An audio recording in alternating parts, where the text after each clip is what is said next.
Good evening and welcome to Belfry Football's Between the Goalposts. As promised, as I told you on one of our last telecasts, that we brought back Ireland Smith. Ireland Smith was an all-state football player here in 1957. Had some great stories when Ireland was playing, and we found out a lot of good things, and we knew we couldn't get it all in one.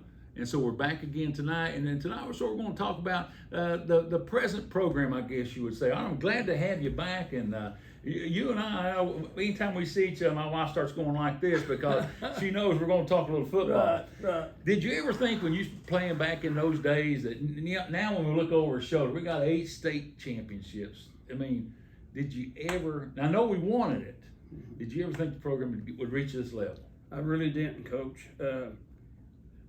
Back in those days, even when I was playing, we'd talk a lot about people downstate. And because it was just one classification, and everything come up, the top ranked teams were out of Louisville, and sometimes some teams out of Lexington, but most of them were out of Louisville. And I'll be honest, I didn't think we'd ever get there. And I have to relate this to you. The night we won the first state championship, you were on the sideline, so you know, but I'll never forget sitting over to my left, and about 2 seats behind me was a guy called Cullen Wilson, who was a great football player at UK. He was co-captain there his senior year. Great football player. A giant of a man. Well, there we sat. David Jones goes in for that winning score. People kept looking at Cullen and me because here come Big Cullen over 2 rows of seats. We were 2 old Belfry guys, you know. We never thought this would ever happen. So when David, went in for that score, here come Cullen, over 2 rows of seats. Here's these 2 big guys there hugging each other. We're getting all these people looking at us because we had 2 of these old guys. They didn't know we were 2 old former players. Right. And beat it all. One of them was a captain at UK. Played with the famous Lou Michaels and those guys. Oh, yes. And there we were. That's the kind of jubilation we had. And going back, talking about in the beginning, if we thought we'd ever win it, we had a reunion there that night in the stadium. All these old players conjugated. Man, we were happy because we didn't think this would ever happen. Right. And we didn't know what was behind us, but we had that one state championship. And the thing about it is, unless you're part of it, it's hard to explain that once you're part of this program, you never really leave the program, do you? No, we're, like they say, you're never an ex-Marine, a Marine, always a Marine. Once a pirate, and it's true, once a pirate, always a pirate. Absolutely. You can take the guy away from the program. Somebody retires, they graduate, whatever, but it doesn't leave them. Doesn't leave them. We do this radio broadcast on Friday night. We're up there, and all of a sudden I'm getting texts from Oklahoma City, Oklahoma. Hey coach, sound great, you're doing this. Or, it may be somebody down in Arkansas or in Florida. I mean, it's people everywhere. Yeah. And it's still, and you think about it, there's something about Pond Creek and this football team. It's hard to explain to people. It's love. It's love. And like you coaches, we get to know you guys. We know you guys personally, but not just on the sideline stuff. Right. But first, and the players. We support those players 100%. And I could never imagine. I'll be honest about it. I could never imagine back in my time even playing football anywhere except Belfry High School. And it goes back, and I've told you, but while we were off camera, I watched your dad play and Bodad Varney. Right. And I was a kid. I was a grade school kid. And I kept thinking, one of these days, I'm gonna be right there where Elbert, Mickey, and Bodad Varney's are. Yeah. And that's how they look at it. Yeah. I was lucky. Bodad cut my hair, so I got to hear the stories. Every month I got my hair cut, and then Dad would tell all these stories. And I believed some, and some I didn't believe. More fortunate when I came up here, Coach May, who was your quarterback, right? Yeah, right. Ron May. He would tell me stories, and some of them started matching up. I said, wait, maybe there's more to this than I think. And I know everybody was the same way when we won that first championship. 5th of December 2003. It was just. We had gotten so close to the top of the mountain. Oh, yeah. Yes. Yeah. Well, you know, when we had this, one of the first reunions, we had the old, everybody, all Right. the old football players. One of the guys that I was real close to growing up was a guy called Dickie Klager.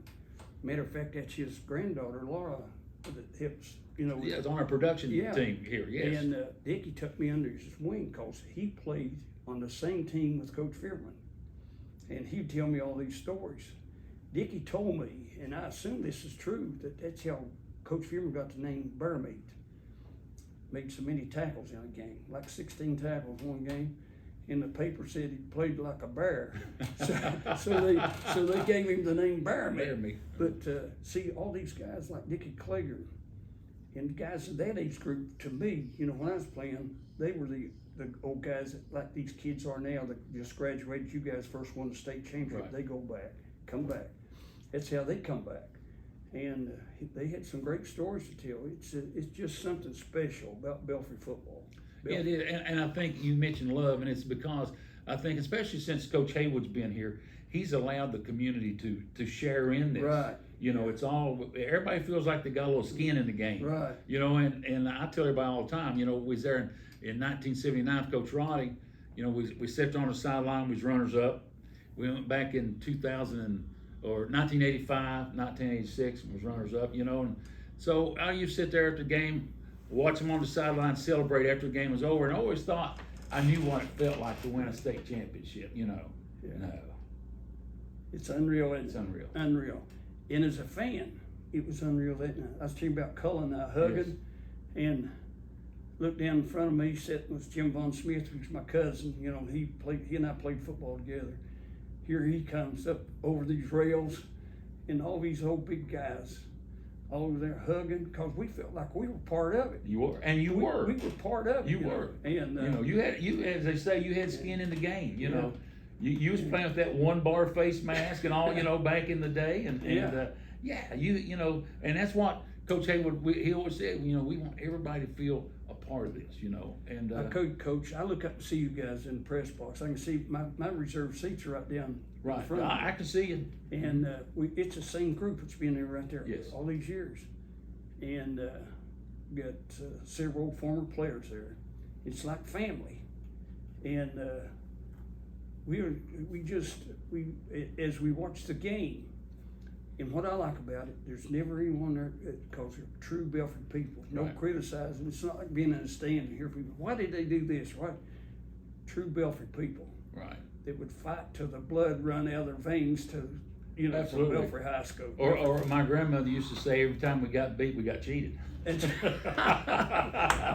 Grandmother used to tell me that all the time. Hey, you all got cheated, honey. It was okay. You know? Let me ask you this, because you play with some great people and stuff.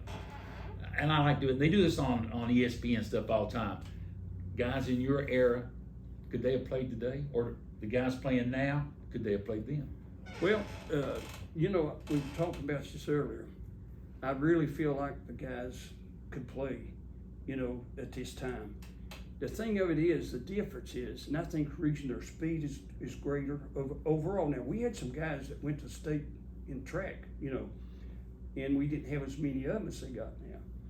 But they could have played if they'd had their weight programs. And I remember my senior year, Coach Irvin Wilson's the first guy that ever brought some weights in. But they were starters, Sears starter sets, 130 pounds max, you know, and we did a lot of push-ups and all this stuff. But now you look at this, you got the vitamins that baby starts taking right off. And I think it improves by the time they get to high school. Their size is bigger, and the athletes, let's face it, the athletes are the best right now they've ever been in history. I agree. You know, I agree. I wouldn't say that they had any. Now, I will say this. I think football has changed. I think for the best, but cut down on the injuries.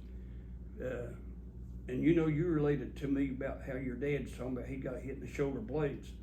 Back in those days, it was about anything goes. And it had to be really bad to get a flag thrown. Right. And it was a tough game. And for instance, when I can remember as an end, going out in pass routes, they could hit you just about any time they wanted to. Right. And now, of course, they can't do that, and I think it's better. And in my time, when your dad was playing, we had a lot of double team blocking, which now would probably get called a lot of times, two guys locking up with a guy at the same time. You know what I'm talking about? We used to block down quite a bit with the tight end, and in those days they call a post and go down. And go ahead and say it. You used to one post him here, and the guy coming down usually went for the knee, didn't he? Yeah. Yes. Okay. All right. So, no doubt in my mind that people in your area could play here because football is you know, we talk about how much, you know, what a better athlete they are because they have all these training opportunities too. But there's something right in here, right? Right. The heart's there. The heart's there. You can't play this game without it. I love it. And I tell you, I have to be honest about it. My wife used to get nervous, even as a fan, when it got to be Friday morning. She said she could tell. She said, you go through the whole house getting ready to go to work and you wouldn't say a word. But it's something, it's embedded in you. And, well, like I said, I'll give the plus to our modern football players. I love them. I love our team. And I think right now, the best that's ever been in Belfry High School is here in the last few years while you were coaching and now. And I think they're the best right now. I think we got tremendous athletes, but yeah. I wouldn't want to line up against you guys. I would have done it because I got a feeling I had my lunch handed to me because I know how tough you guys were, and it meant as much to you then as it does to these kids. Can I relate? One game we had, I remember we played Chapmansville, and of course West Virginia had already had their classes, you know, a long time before we got them. See, we didn't get classes in Kentucky until the year after I graduated, and we were playing Chapmansville. And go to show you what can happen. That's when we just barely got those bars. That was my junior year. And we ended up beating Chapmanville that night, and they were ranked real high. But what happened, they had this big all-state tackle. And one of their big stars that night was this Ralph May, who later went on and played real good football at Marshall. But anyway, this big tackle, we were talking about this double team, and I'd go down, and not with my shoulder. The coach told us at that time, that's when they started teaching block with your head. Yes. And I'd go for this guy's knee in that first half. This guy was an all-stater. And we ran wild that night because the tackle kept posting. And what he would do, he'd shoot his helmet between his legs and get down and deliberately go for that area. And then I'd come down, of all things, go for his knee. And so this all-state tackle kept trying to ward us off. He was worried about getting hit for the knee. And we must have run 100+ yards that first half right at the same play. Well, evidently his coach got to him in halftime because when I come down on him the first time starting the second half, and you know I told you about the little bar, one little bar about like this. He hit me with a forearm and it felt like a cannon had exploded. And it was something else. Well, I walked back and I got the feeling the air was getting in here, right here. And I felt it burn and the tooth was gone.